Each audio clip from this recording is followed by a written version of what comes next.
Hello guys, welcome back to my channel. Thank you so much for coming back, and welcome to those who are new to the channel.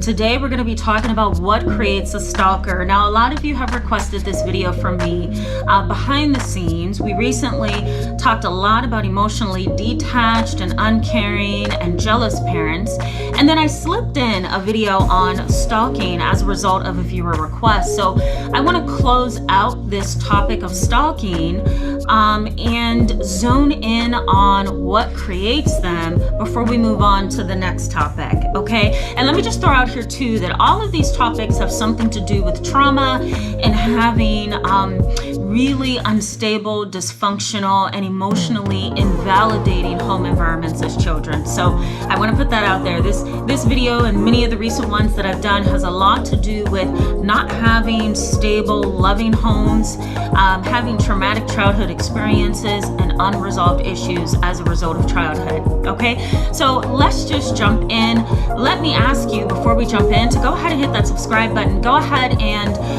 let me know as well by commenting in the comment section below that this video was helpful. And if you have anything that you want me to cover, I cover a lot of viewer requests, let me know in the comment section. Go ahead and hit that bell button as well so you can get notifications. And let me briefly introduce myself. My name is Tamara, and I'm an internationally and board certified trauma therapist. I'm also licensed in mental health, and I specialize in treating children, teens, and families, as well as adults who are dealing with trauma. Let's jump in. So the topic of stalking has been a very important topic on this channel. Really, the topics that I focus on has a lot to do with childhood trauma, a foundation of family dysfunction, and an inability to feel validated by your environment and healthy. And so most of the videos on stalking has a lot to do with you as the victim, right? Not you as the perpetrator. But I think it's important for me to now shift gears a little bit under this umbrella video series called Stalking, and just kind of point out that there are reasons for why you may actually be the stalker. And I think there's a lot of people as well who may not categorize themselves as stalkers.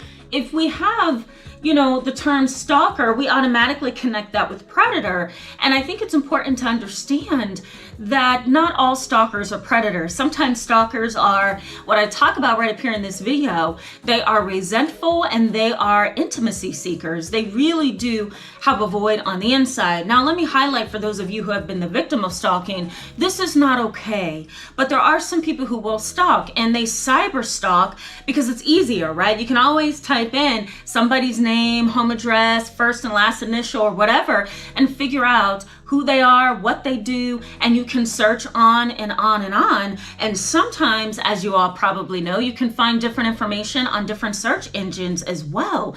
So the topic of stalking is really uncomfortable for a lot of people, and just to be labeled a stalker can also feel really uncomfortable. So that's why I want to put out here that sometimes, the stalker could be you. Sometimes it could be somebody that you least expect, and that's because anytime we mention the term stalker, it doesn't mean that it's going to be automatically associated with predator. Sometimes it's just associated with an intimacy seeker, or sometimes a resentful stalker. So someone who's angry because a relationship ended. Okay. So, let me just give you some information on what creates a stalker. Now, research suggests that, we can't predict if somebody's going to become a stalker or not. We also can't predict what kind of stalker that they're going to be. Now, I talk all on this channel, and I'm going to put the video right up here for you, about stalking, how to protect yourself from stalking, the 5 types of stalkers. And then I also did a recent series a couple months ago on the different kinds of stalkers, and I highlight their specific character traits. So make sure that you check into that video. But research in psychology says this: we don't know who the stalker is, what they're going to look like. We have a general idea, right? But we don't have a specific category to place an individual in necessarily, right? So we can't just look at that person and say, oh, they're an intimacy stalker, or oh, that's a resentful stalker over there. We can't quite do that because, characteristics of human beings vary. Nothing is necessarily predictable when it comes to human behavior. So it's hard to predict ahead of time what that person is going to be. We can only really make sense out of it as the person is engaging in the behavior. That's when we can usually say, okay, this person is leaving behind tracks of a predator, tracks of a resentful stalker. Okay, I hope that's clear. But these particular stalkers, resentful and intimacy seeker stalkers, usually have what's known as an intense preoccupation with the victim. And I call the victim the individual who has no idea that they're actually being stalked, whether that's in person or cyber, whatever. But the stalker usually holds an intense preoccupation. There's the desire to reassert power. There's the desire to search for affection. There's the desire to be in the midst of that person that they want back, or that person that they want a connection with. Okay, and if this is you, you have this internal need to either prove that you are right and the other person is wrong for ending the relationship or rejecting you, okay? Or you want to reassert your power and reject them. There are some people like that. I just want to get in your good graces so I can hurt you so that you can't say you broke up with me. That's a twisted web, but some people are like that. The other thing is a reassertion of power in terms of, I'm going to stalk you and make you afraid of me, and I'm going to harass you, and I'm going to see what's going on in your life because it feeds some internal need of mine, and it keeps you on the defense because you don't know what I'm going to do. So, stalking entails a lot, but I firmly believe, and I have seen in my practice and my colleagues as well, that there is often this desire in resentful stalkers and maybe intimacy seekers to reassert some power, to reassert their independence, to have what they so desire and want. And there's also a search for affection. They need and want that affection, almost like a drug, like an addiction, I think it's also important to identify what your true motivation is, right? So, what creates this particular stalker? Well, persistence, right? You can't accept no. You can't accept the rejection. You can't get over the fact that I'm no longer interested in you, right? I'm no longer interested in you. You can't get over that, right? So persistence makes you a stalker. It creates that stalking tendency within you. 2 is intensity, right? I think it's interesting and quite normal, that some people just research other people out of curiosity, out of an interest, right? They want to know a little bit more about that person, or they want to be able to kind of check up on that person and see what they're doing in today's world, right? That's normal. But if you're creeping on somebody's social media, or you're looking at their Facebook pictures and they've rejected you, they've broken up with you, they've left you behind, they've blocked you on social media, they're saying no to your behavior, right? And you're still doing it, and no matter what, you continue to go back, and you seem to be kind of obsessed about the individual, then that's what creates the stalker. That's what makes you a stalker. It's the intensity, okay? So keep that in mind. Persistence and intensity, I should say. Persistence and intensity. Now, the third thing that makes you a stalker, or that creates that stalking tendency within you, is the likelihood of violence. Now, not all stalkers are violent. Some stalkers are simply just desiring the presence of that person, and they're going to push past all the boundaries, right? You're going to push past all the boundaries because you want what you want.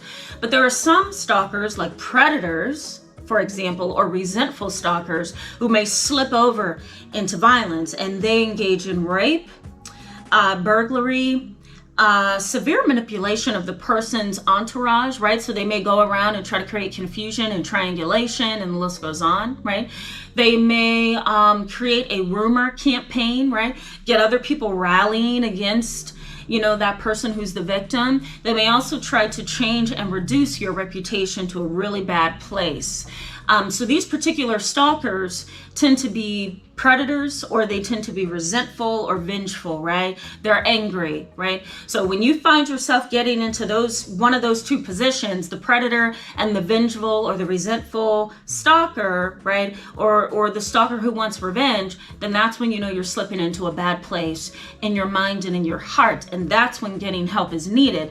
Now, if you're stalking this person on social media, or you're just following them online and you don't know why why, you still want to stop because it's unhealthy. You're feeding your mind, you're feeding your heart with things that are false, right? You're never going to have access to this person again. So really what you're doing is almost like a form of self-harm. You are harming your heart, you're harming your soul, you're harming your mind because you're doing something that is never going to be a reality ever again. So you're fostering a fantasy or a curiosity or a desire that will never fully and rightfully be fulfilled. So keep that in mind, all right? So 3 things, if I can get my third finger up, 3 things that I want you to keep in mind that creates a stalker: persistence, likelihood of violence, okay? So persistence, likelihood of violence, and intensity. Those are the 3 things that I believe get you closer to becoming a stalker. Now, what in the world is going on here? Why are you doing this? Well,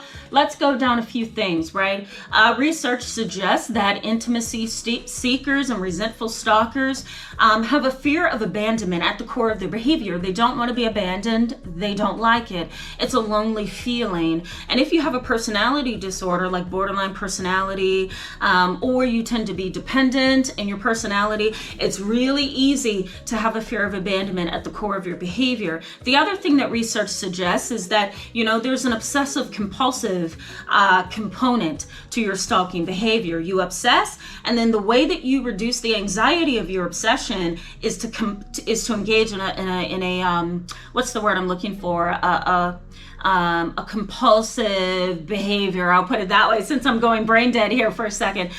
So the compulsion is basically an action that you use to reduce the anxiety that the obsession creates. So let's start over there. You have an obsession, you have a compulsive behavior, and the compulsion is there. Getting online and researching that person's Facebook page, it's there to reduce the anxiety that the obsession creates, okay? So that's obsessive compulsive tendencies, and some stalkers do have that. They have that obsession of the person, and in order to reduce the anxiety, that compulsion has to occur, which is going online and looking on their website, okay? The next thing is, you kind of have this desire for fantasy, right? You want to fulfill that fantasy and that desire that you have. And the only way to do that is to go online and stalk them, or to follow them and stalk them in some way. And the more that you kind of foster that fantasy, the worse it's going to get. And it can become an obsession, and it can also slip into becoming a delusion. And so then that's when we're getting over into psychosis and, delusional thought patterns that are not healthy. So keep that in mind. Usually when you house something in your mind and in your heart, it becomes a part of you. So if you can detach from it and put it behind you, the healing process is a little bit easier, okay?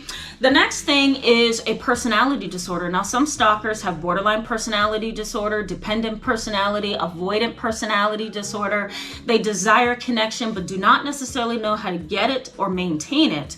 And so they utilize the only information that they have to get close to that information, and that's usually an Instagram, a Facebook, a phone number to text, right?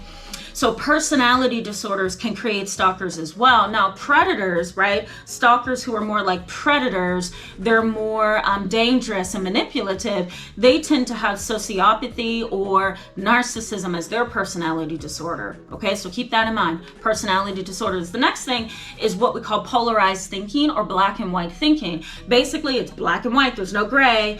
I can have them or I can't have them. And you try to figure out how you can make it work, and you're not considering the gray, which is that I'm really being manipulative, and I'm not giving this person the freedom that they deserve to make their own decisions and want what they want, right? So you're utilizing black and white thinking. I want that person and they don't want me. What can I do about it? You never look at the gray, that you don't have the right to stalk somebody. So black and white thinking, polarized thinking, that can get you in a lot of hot water. The next thing is manipulation. You are manipulating. So research suggests that stalkers do manipulate to get what they want.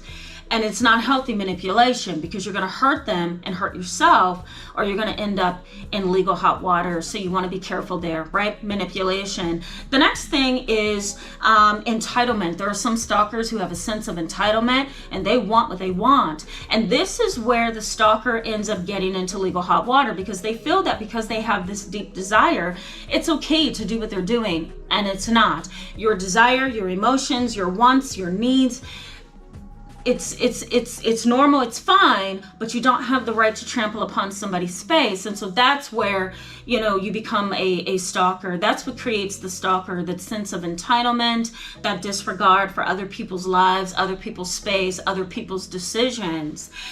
Really, stalking can be looked at as an egocentric kind of behavior. It's all about you, because you're frightening the other person, you're bypassing their boundaries, you're ignoring their human right, and you're not looking at the fact that they don't want anything to do with you. You're going to persist, you're going to do it at an intense rate, and you're going to manipulate them as much as you can to get what you want. And that's what a stalker is. They have no regard for the person that they are stalking. This is tough, guys, and I know a lot of you most likely have experienced this, and maybe you would consider yourself the stalker. So if that's the case, I just want you to know that this video was for you, and I hope that you can kind of look at the things that I've talked about and brought up and say, you know what, this is me. I need to back off. I need to go get help. I need to figure out what's going on here, because a lot of times stalkers have a history of trauma. They also have a history of not getting what they want, and some of them also are very narcissistic and entitled. So there's a lot of issues going on at the core of stalking. And so if this is you, you want to be able to say, okay, that is me, I do that, and I need to get some help. So thank you so much for being with me today in this video, guys. Go ahead and give this video a thumbs up, and please hit that subscribe button to stick around with us, and I will see you in the next video. We're going to talk about whether or not there is hope left for you if you have an emotionally detached, jealous, unhealthy, dysfunctional parental system, and if you find yourself being a stalker or engaging in some other unhealthy behavior. I'm going to talk about whether or not there is hope for you. All right, I'll see you in the next video. Bye-bye.